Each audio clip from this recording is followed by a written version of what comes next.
Merci beaucoup. Je dis ça comme ça, là. Est-ce que vous en avez une autre dans votre besace? Le temps que je fasse une entrevue, vous pourriez vous concerter et penser à une autre pièce. Je trouve que vous êtes à peine réchauffé, là. Qu'est-ce que vous en pensez? Vous êtes bien installé et tout. Et puis, ça va me permettre, moi, de faire un entretien avec Jacinthe Paquette. Ça met la table pour ce roman initiatique. Qu'est-ce que t'en penses? Excellent. Oui, c'est très beau. Et ça situe bien ce roman. Initiatique, ça veut dire quoi, au juste? C'est un type de roman qui initie, c'est-à-dire c'est un roman qui est aussi cache des enseignements, dont le but n'est pas simplement de divertir, mais d'amener le divertissement à une meilleure connaissance de soi, initier à une certaine intériorisation. Et je t'inviterais à nous dire le titre. La façon de le dire, c'est Le chemin de Tokawai. Je voulais pas le massacrer. Ben, je le massacre moi-même des fois. Tu sais. D'accord, ça vient d'où, ce titre? Au niveau du Tokawai, ça, je garde un petit mystère autour de ça parce que c'est vraiment l'énigme du roman, parce que c'est un roman comme une quête de sens. Ce mot-là est très significatif et on le découvre à mesure qu'on lit le livre. D'accord. Et ça vient d'où? Toi, tu as suivi un parcours initiatique ou c'est parce qu'il y a de l'intérêt derrière? Il y a beaucoup, beaucoup de mon chemin parcouru. Moi, enfant, j'étais existentielle. Je suis née comme ça, cherchais un sens à la vie. Je me souviens, j'avais 12 ans quand ma grand-mère est morte. Là. Ça a bousculé toutes mes équations de vie. Tu sais, je me disais, où et comment? Puis je me dis... Elle est morte à 83 ans. Si moi, je meurs à 85 ans, dans ma tête de petite fille, je vais-tu arriver au ciel, je vais être plus vieille qu'elle? Ça l'a bousculé beaucoup, beaucoup. J'ai toujours été une personne qui questionne la vie et j'ai cherché beaucoup le côté, le sens profond, la dimension spirituelle. J'ai navigué, j'ai cherché de toutes les façons. J'ai expérimenté plein d'affaires pour finalement me rendre compte que juste de vivre notre vie, d'être au quotidien de la vie, de se connaître, puis au quotidien de la vie, là, toutes les paraboles sont là. Alors, j'ai comme fait un virage pour dire, hey, si on observe le quotidien de notre vie, la vie nous parle de nous constamment. Notre job, c'est quoi? C'est d'être authentique. Puis en étant authentique, on est vrai, on apprend encore plus à se connaître et puis on devient certainement des bonnes personnes. Certainement pas de regarder dans le jardin du voisin, mais plutôt dans le sien, au jour le jour, au quotidien. Carpe diem, en quelque sorte. Oui, vos mots sont justes. Puis c'est tout aussi, là. Il y a un courant spirituel qui est très, très à la mode, OK? Puis je défais pas ça. J'appelle ça le labyrinthe spirituel. Il y a beaucoup, beaucoup de mirages. Puis je l'ai marché, le chemin. Je fais ça de ma vie. Je suis une passionnée. Je peux vous parler des religions, des textes sacrés. Je peux vous parler de plein d'affaires.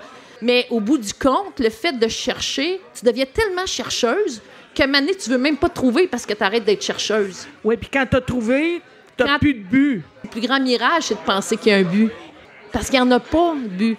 Ça fait quand même plusieurs pages pour arriver à dire ça, à cheminer, à proposer une quête. J'imagine que le personnage est en quête aussi. Mais le personnage principal, c'est une femme de fin trentaine. Puis, comme tout le monde, on est des... Tu sais, l'humain, on est des experts du deuil. Personne qui n'a pas vécu de deuil, des petits moyens gros. Puis le deuil, c'est pas nécessairement la mort d'une personne.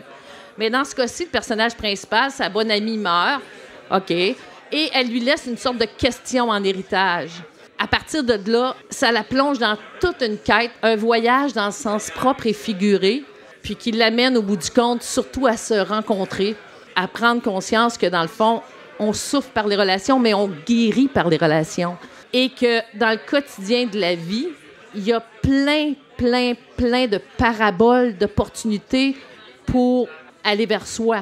Il y a plein de réponses, oui. Absolument. Puis se connaître, c'est d'arriver à une zone de paix qui fait qu'on devient tellement altruiste rendu là. Oui. Le but, c'est que ce soit c'est une façon de passer des enseignements, mais à travers une histoire qui est sympathique, qui est branchée. Il y a des personnages qui me manquent beaucoup, d'ailleurs, tu sais, parce que quand tu finis un livre, il y a un deuil à faire. Je l'espère, c'est à la fois profond et sympathique. Et il y a des enseignements sans même que les personnes s'en rendent compte qui passent. J'imagine que tu as connecté au fur et à mesure avec les personnages quand tu dis « j'ai fait mon deuil » ou « je fais mon deuil » à la fin du roman initiatique ici parce que tu t'es attaché au personnage. Honnêtement, là, Ce livre-là, comment il est né, là, j'ose le dire, j'étais en voyage dans un pays étranger, puis ma compagne, à ce moment-là, est venue à bout de son dernier livre en français. Puis là, elle me dit, c'est plate, j'ai fini mon dernier livre. Bien, j'ai dit, je vais t'en écrire un. Je vais t'écrire 10 pages par jour. J'ai pris un vieux cahier, un crayon, je n'avais jamais écrit. Et là, je me suis mis à faire une histoire, mais en faisant ça, je me suis rendu compte que l'histoire... Tu sais, il y en a qui écrivent avec des plans précis, mais c'est comme si l'histoire, elle naissait dans ma tête et je la savais pas d'avance. Tu te laissais porter par les mots, par les personnages, Mais par la quête. Quand un personnage est arrivé, c'est que je l'ai senti par en dedans. Je me souviens des soirs m'être couchée en me disant « J'ai hâte à demain pour connaître la suite de l'histoire ». Je la vivais en l'écrivant et j'ai vu naître à travers ça, bien, quand on écrit, il y a c'est tressé de nos propres expériences, mais au sens figuré. Et j'ai appris l'histoire en l'écrivant. C'est comme ça que j'ai rencontré les personnages. Et c'est comme ça que quand le livre a été terminé, j'ai écrit la dernière phrase et j'ai écrit fin sans le savoir.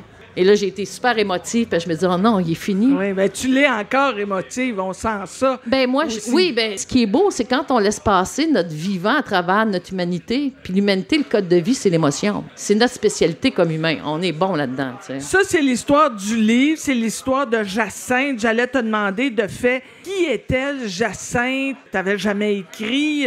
C'est pas dans ton course business, comme on dit. C'est pas ce que tu fais dans la vie. Qu'est-ce que tu fais dans la vie? Moi, en plus d'être maman, moi, j'accueille des gens en individuel pour partager des enseignements de vie, pour les aider à mieux se connaître. Et avec ça, je suis formée en thérapeute en polarité, qui est une technique et un art en soins énergétiques. Je fais le mélange des deux.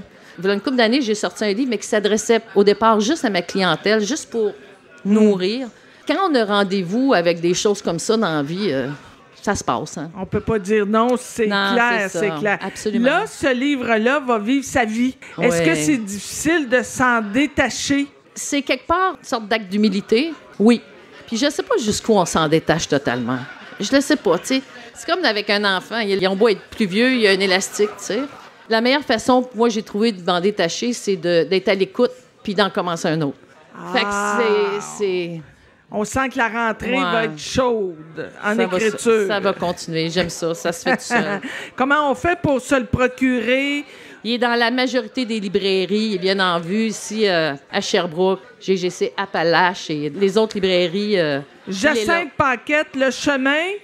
Le Toka, ouais. Chez Béliveau, éditeur, roman initiatique. Merci, Jacinthe, d'être passée. C'est moi qui te remercie. C'est précieux puis généreux de votre part. Puis la prochaine pièce, c'est pour toi. On va les faire tirer. Okay. C'est un fait. On va y aller en musique. C'est pour toi. Merci beaucoup.